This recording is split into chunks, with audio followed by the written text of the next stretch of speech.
Hi guys, myself Lokesh. Welcome to Matsya group of education Bansur. हम पढ़ रहे थे inorganic chemistry BSc third year और इसके अंदर हम फर्स्ट यूनिट की चर्चा कर रहे थे कि hard and soft acids and base क्या होते हैं, एचएसएबी क्या होती है। देखो एचएसएबी के अंदर हमने चर्चा की थी, पहले इसके सिलेबस के बारे में डिस्कस किया है, उसके बाद में हमने देखा है कि इसका इंट्रोडक्शन क्या होता है, यहाँ तक हम पढ़ चुके थे। उसके बाद में हमने देखा है कि पियर्सन्स की कठोर तथा मृदु अम्ल क्षार जो संकल्पना होती है या Pearson's hard and soft acid base जो कॉन्सेप्ट होता है वो क्या होता है, हमने देखा था इसके अंदर कि किस प्रकार से जो कॉम्प्लेक्स कंपाउंड होता है, कॉम्प्लेक्स कंपाउंड के अंदर जो बंध बनाने के लिए कठोर अम्ल और कठोर क्षार होता है वो मृदु अम्ल और मृदु क्षार को किस प्रकार से वरीयता देता है। यहाँ पर हमने देखा था कि कठोर अम्ल कठोर क्षार को अधिक वरीयता देता है और मृदु अम्ल मृदु क्षार को अधिक वरीयता देता है। यदि कठोर अम्ल कठोर क्षार के साथ कठोर क्षार को वरीयता देता है, उसके दौरान यदि अभिक्रिया होती है तो बनने वाला जो कॉम्प्लेक्स कंपाउंड होता है वो मोर स्टेबल कॉम्प्लेक्स कंपाउंड बनता है। यहाँ पर हमने देखा था, देखो हार्ड एसिड हार्ड बेस इस प्रकार से यहाँ कॉम्प्लेक्स कंपाउंड बनेगा तो बनने वाला जो कॉम्प्लेक्स कंपाउंड होगा वो स्टेबल कॉम्प्लेक्स कंपाउंड होगा। उसके बाद में हमने देखा था कि इसके पियर्सन्स के अकॉर्डिंग हमने देखा था हार्ड एसिड हार्ड बेस के साथ में अभिक्रिया करता है तो के दौरान बनने वाला कॉम्प्लेक्स कंपाउंड स्टेबल होता है। उसके बाद सॉफ्ट एसिड सॉफ्ट बेस के साथ में क्रिया करता है तो उसके दौरान जो बनने वाला जो कॉम्प्लेक्स होता है वो भी क्या होता है, स्टेबल होता है। हार्ड एसिड सॉफ्ट बेस के साथ में क्रिया करता है तो बनने वाला जो कॉम्प्लेक्स कंपाउंड होता है वो अनस्टेबल होता है। और सॉफ्ट एसिड हार्ड बेस के साथ में जब अभिक्रिया करता है तो उसके दौरान जो बनने वाला जो कॉम्प्लेक्स कंपाउंड होता है वो क्या होता है, अनस्टेबल होता है। देखो उसके बाद में हमने देखा था हार्ड एसिड क्या होते हैं, मतलब करैक्टर्स देखे थे, इनके करैक्टर्स देखे थे।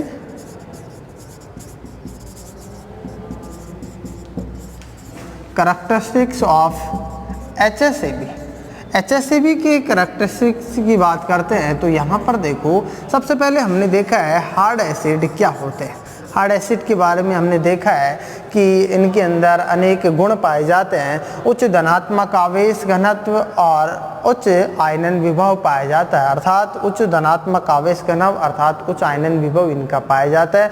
तो जो भी हार्ड एसिड होते हैं उनके ऊपर जो आवेश घनत्व होता है अर्थात उनके ऊपर अधिकतम पॉजिटिव चार्ज पाया जाता है, अर्थात धनात्मक आवेश मैक्सिमम पाया जाता है। नेक्स्ट हमने देखा था कि जो हार्ड एसिड होते हैं उनका आकार क्या होता है, छोटा होता है और कम ध्रुवीय प्रकृति के होते हैं। उसके बाद में हमने देखा है कि डी इलेक्ट्रॉन्स की क्या होती है, इनके अंदर अनुपस्थिति होती है। जो भी हार्ड एसिड होते हैं उनके अंदर डी इलेक्ट्रॉन्स की क्या होती है, अनुपस्थिति पाई जाती है। नेक्स्ट जो डी इलेक्ट्रॉन्स की संख्या में यदि वृद्धि होती है तो उसके दौरान जो हार्ड एसिड होते हैं उनकी स्पीशीज की ध्रुवीयता में भी क्या हो जाती है, वृद्धि हो जाती है। जब इनकी स्पीशीज की ध्रुवीयता में वृद्धि हो जाती है तो इनकी कठोरता में क्या होती है, कमी हो जाती है। और जब कठोरता में कमी हो जाती है तो इसकी जो स्पीशीज होती है उसमें क्या हो जाती है, मृदुता बढ़ जाती है। अर्थात जब डी इलेक्ट्रॉन्स की संख्या में वृद्धि होती है तो इसकी जो स्पीशीज होती है उनकी ध्रुवीयता में क्या हो जाती है, वृद्धि हो जाती है। जब स्पीशीज की ध्रुवीयता में यदि वृद्धि हो जाती है तो उसके दौरान इनकी जो कठोरता होती है उनमें क्या हो जाती है, कमी हो जाती है। और जब कठोरता में कमी हो जाती है तो मृदुता में क्या हो जाती है, वृद्धि हो जाती है। तो यहाँ हमने देखा है कि यदि इनके अंदर डी इलेक्ट्रॉन्स की संख्या जैसे जैसे बढ़ती जाती है कठोरता में क्या होती जाती है, कमी होती जाती है, मृदुता में क्या होती जाती है, वृद्धि होती जाती है। इसको नेक्स्ट इस एग्जांपल से हम समझ सकते हैं। देखो यहाँ से Fe+3 Fe+2 Na+2 Cu+, यहाँ पर हम चर्चा करें तो देखो Fe के ऊपर यहाँ पर +3 आवेश पाया जा रहा है, फिर उसके बाद में +2 Na के ऊपर +2 और ये Cu+। यहाँ इधर से यदि हम इधर जाते हैं तो ऑक्सीडेशन स्टेट होती है, अर्थात इनकी जो इनके ऊपर जो चार्ज पाया जा रहा है, धनात्मक आवेश पाया जा रहा है, इधर से इधर जाने पर धनात्मक आवेश क्या होता जा रहा है, कम होता जा रहा है। तो इनकी जो कठोरता होगी उनमें क्या होती जाती है, कमी होती जाती है। और इधर से यदि इसकी इधर से इधर जाते हैं तो कठोरता में कमी होती जा रही है और मर्दुता में क्या होती जाती है, वृद्धि होती जाती है। यदि हम इधर से इधर चलते हैं तो देखो यहाँ पर कम धनात्मक आवेश, उसके बाद में धनात्मक आवेश क्या होता जा रहा है, बढ़ता जा रहा है। जब धनात्मक आवेश बढ़ता जा रहा है तो इनकी जो मर्दुता में क्या होती जाती है, मर्दुता में वृद्धि, मर्दुता में तो क्या होती जा रही है, वृद्धि होती जा रही है। और कठोरता में क्या होती जा रही है, कमी होती जा रही है इनके अंदर। अर्थात इधर से इधर जाने पर मर्दुता में इनकी जो मर्दुता में तो क्या होती जा रही है, कमी होती जा रही है और कठोरता में वृद्धि होती जा रही है। इनकी मर्दुता में क्या होती जा रही है, कमी होती जा रही है, मर्दुता में कमी और कठोरता में वृद्धि, कठोरता में क्या होती जा रही है, वृद्धि होती जा रही है। और क्यों होती जा रही है, क्योंकि इधर से इधर जाने पर धनात्मक आवेश क्या होता जा रहा है, बढ़ता जा रहा है। नेक्स्ट देखो, अधिक संख्या में कठोर अर्धांश यदि इनके अंदर एकत्रित होते हैं तो केंद्र कठोर हो जाते हैं इनके, अर्थात कठोर अर्धांश यदि अधिक संख्या में एकत्रित होते हैं तो केंद्र क्या हो जाते हैं, इनके कठोर हो जाते हैं। नेक्स्ट देखो, फॉर एग्जाम्पल से हम समझते हैं इसको। इसके अंदर BH3 होता है, वो एक सॉफ्ट एसिड होता है, और BF3 या BCl3 या ये होते हैं, वो क्या होते हैं, हार्ड एसिड होते हैं। इनको हम आगे एक क्वेश्चंस के रूप में सॉल्व करेंगे कि BH3 एक सॉफ्ट एसिड क्यों होता है। यहाँ पर B हार्ड होता है, H सॉफ्ट होता है, इसलिए ये क्या होते हैं, सॉफ्ट एसिड होते हैं। जबकि BF3 या BCl3 होते हैं, वो हार्ड एसिड होते हैं। इनको हम आगे क्वेश्चंस के रूप में सॉल्व करेंगे कि इसको किस प्रकार से ये सॉफ्ट एसिड होता है और किस प्रकार से ये हार्ड एसिड होते हैं। नेक्स्ट हम चर्चा करते हैं इनके अंदर कि बॉर्डर लाइन एसिड क्या होते हैं। देखो, बॉर्डर लाइन एसिड की यदि हम चर्चा करें तो हार्ड एसिड और हार्ड जो सॉफ्ट एसिड पाए जाते हैं। हार्ड एसिड और सॉफ्ट एसिड के जो मध्य के जो लक्षण पाए जाते हैं उन्हें अपन क्या कहते हैं, बॉर्डर लाइन एसिड कहते हैं। अर्थात इनके अंदर हार्ड एसिड और सॉफ्ट एसिड के लगभग मध्य के क्या पाए जाते हैं, लक्षण पाए जाते हैं इनमें, अर्थात ये लगभग दोनों के मध्य के होते हैं, इसलिए इनको क्या कहते हैं, बॉर्डर लाइन एसिड कहते हैं। नेक्स्ट बात करते हैं बॉर्डर लाइन बेस की। इसके अंदर भी जो हार्ड बेस होते हैं और सॉफ्ट बेस होते हैं, उन दोनों के मध्य के जो गुण पाए जाते हैं, उन दोनों के मध्य के क्या होते हैं, बॉर्डर लाइन बेस होते हैं। जो बेस होते हैं अर्थात हार्ड बेस और सॉफ्ट बेस दोनों के मध्य के जो बेस होते हैं उन्हें अपन क्या कहते हैं, बॉर्डर लाइन बेस कहते हैं। नेक्स्ट आता है यहाँ पर सॉफ्ट एसिड। हम बात करते हैं सॉफ्ट एसिड की। देखो, अब बात करते हैं सॉफ्ट एसिड की।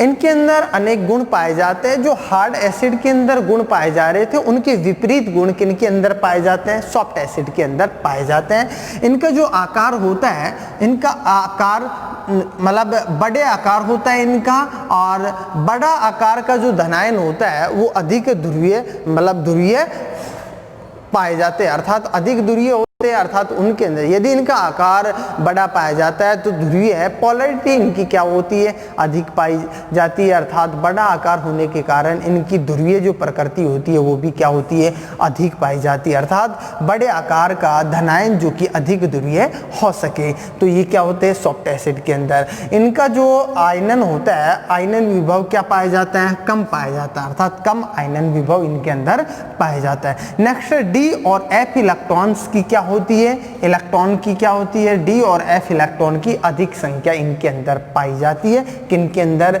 सॉफ्ट एसिड के अंदर। अर्थात डी इलेक्ट्रॉन्स और एफ इलेक्ट्रॉन की संख्या क्या होती है, अधिक होती है। नेक्स्ट बात करते हैं शून्य या मिनिमम ऑक्सीडेशन स्टेट वाले जो धनायन होते हैं वो इनके अंदर आते हैं, सॉफ्ट एसिड के अंदर आते हैं। अर्थात ऑक्सीडेशन स्टेट या तो क्या हो, इनकी शून्य हो, या फिर मिनिमम कम से कम ऑक्सीडेशन स्टेट पाई जाए, तो वो जो धनायन होते हैं उन्हें अपन क्या कहते हैं, सॉफ्ट एसिड कहते हैं। अर्थात इनके अंदर सॉफ्ट एसिड के अंदर या तो शून्य या फिर मिनिमम ऑक्सीडेशन स्टेट पाई जाती है। नेक्स्ट, इनमें डी इलेक्ट्रॉन्स की संख्या क्या होती है, अधिक होती है। अर्थात बाह्यतम कोश होता है या डी कक्षक होते हैं, इनके अंदर डी कक्षकों के अंदर इलेक्ट्रॉन अधिक पाए जाते हैं। जब डी कक्षक के अंदर इलेक्ट्रॉन्स अधिक पाए जाते हैं तो इनके जो विन्यास होता है अक्रिय गैस के समान नहीं पाया जाता है। जो इनका जो इलेक्ट्रॉनिक विन्यास होता है अक्रिय गैस के समान नहीं होता है। नेक्स्ट बात करते हैं, मृदु ध्रुवीय प्रतिस्थापी की उपस्थिति इन धनायनों को मृदु बना देती है। अर्थात मृदु जो ध्रुवीय प्रतिस्थापी होते हैं, इनकी जो उपस्थिति के कारण ये जो धनायन होते हैं ये भी क्या हो जाते हैं, मृदु हो जाते हैं। तो यहाँ पर हमने देखा है कि ये सॉफ्ट एसिड क्या होते हैं, इनकी कैरेक्टर्स देखे हैं। नेक्स्ट बात करते हैं सॉफ्ट बेस की। देखो, सॉफ्ट बेस की यदि हम चर्चा करें तो सॉफ्ट बेस के अंदर यदि सॉफ्ट बेस की बात करते हैं तो इनके अंदर देखो, इनका जो आकार होता है वो क्या होता है, बड़ा आकार होता है। जो भी सॉफ्ट बेस होते हैं उनका आकार क्या होता है, बड़ा होता है। नेक्स्ट बात करते हैं, इनकी जो ध्रुवीय प्रकृति होती है वो भी क्या पाई जाती है, कम, इनकी जो विद्युत ऋणता होती है वो क्या होती है, कम पाई जाती है। ध्रुवीय प्रकृति की बात करते हैं तो इनके अंदर अत्यधिक ध्रुवीयता पाई जाती है इनके अंदर, और डी इलेक्ट्रॉन्स की संख्या भी क्या होती है, अधिक पाई जाती है। डी इलेक्ट्रॉन्स की संख्या अधिक होने के कारण ही अधिकतम जो ये कैरेक्टर होता है, डी इलेक्ट्रॉन्स की संख्या यदि इनके अंदर अधिक पाई जाती है तो सॉफ्टनेस इनके अंदर बढ़ जाती है। अर्थात यदि डी इलेक्ट्रॉन्स की संख्या कम पाई जाती है तो उसके दौरान जो इनकी जो हार्डनेस बढ़ती है। यदि डी इलेक्ट्रॉन्स की संख्या अधिक पाई जाती है तो डी या एफ इलेक्ट्रॉन की संख्या अधिक पाई जाती है, उनकी सॉफ्टनेस होती है वो बढ़ती जाती है। तो इनके अंदर डी इलेक्ट्रॉन्स की संख्या क्या होती है, अधिक होती है। ध्रुवीय अर्धांश का एकत्रित होना, अर्थात जो भी सॉफ्ट बेस होते हैं उनके अंदर ध्रुवीय अर्धांश क्या हो जाते हैं, एकत्रित हो जाते हैं। ये कैरेक्टर्स होते हैं सॉफ्ट बेस के कैरेक्टर। नेक्स्ट बात करते हैं हार्ड बेस। देखो, हार्ड बेस की बात करते हैं, सॉफ्ट बेस के जो विपरीत जो लक्षण पाए जाते हैं वो हार्ड बेस के अंदर पाए जाते हैं। इनके अंदर इनका जो आकार होता है वो छोटा होता है। नेक्स्ट बात करते हैं, अधिक विद्युत ऋणता इनके अंदर पाई जाती है। अर्थात इनकी जो विद्युत ऋणता क्या होती है, अधिक होती है। नेक्स्ट, ध्रुवीय अर्धांश का एकत्रित होना, अर्थात इनके अंदर भी ध्रुवीय अर्धांश क्या हो जाते हैं, एकत्रित हो जाते हैं। और इनके अंदर जो विद्युत ऋणता होती है वो अधिक विद्युत ऋणता पाई जाती है। अर्थात इनकी जो विद्युत ऋणता होती है वो अधिक होती है, अधिक विद्युत ऋणता अधिक क्या पाई जाती है, विद्युत ऋणता पाई जाती है। और डी इलेक्ट्रॉन्स की संख्या कम, इनके अंदर क्या होती है, डी इलेक्ट्रॉन्स की संख्या क्या होती है, इलेक्ट्रॉन की संख्या क्या होती है, कम पाई जाती है इनके अंदर। अर्थात या तो नहीं पाई जाती है डी इलेक्ट्रॉन्स या फिर डी इलेक्ट्रॉन्स की संख्या क्या होती है, कम पाई जाती है इनके अंदर। नेक्स्ट बात करते हैं कि हार्ड एसिड क्या होते हैं और सॉफ्ट एसिड, हार्ड एसिड क्या होते हैं, सॉफ्ट एसिड क्या होते हैं, कौन कौन से होते हैं, इनके एग्जाम्पल की बात करते हैं। तो वो हम बात करते हैं नेक्स्ट क्लास के अंदर और उसके बाद में क्वेश्चन सॉल्व करेंगे। पहले देखेंगे हार्ड बेस कौन कौन से होते हैं, सॉफ्ट बेस कौन कौन से होते हैं, हार्ड एसिड कौन कौन से होते हैं, सॉफ्ट एसिड कौन कौन से होते हैं, इनकी चर्चा करेंगे। उसके बाद में क्वेश्चन सॉल्व करेंगे, किस प्रकार से एग्जाम के अंदर क्वेश्चन आता है उनको हम एक एक क्वेश्चन को लेकर के यहाँ पर हम सॉल्व करेंगे। और ये भी देखेंगे कि क्वेश्चन बन के किस प्रकार से आता है और हमारे को सॉल्व किस प्रकार से करना है क्वेश्चन को, तो उसकी ट्रिक भी यहाँ पर हम देखेंगे। Thank you.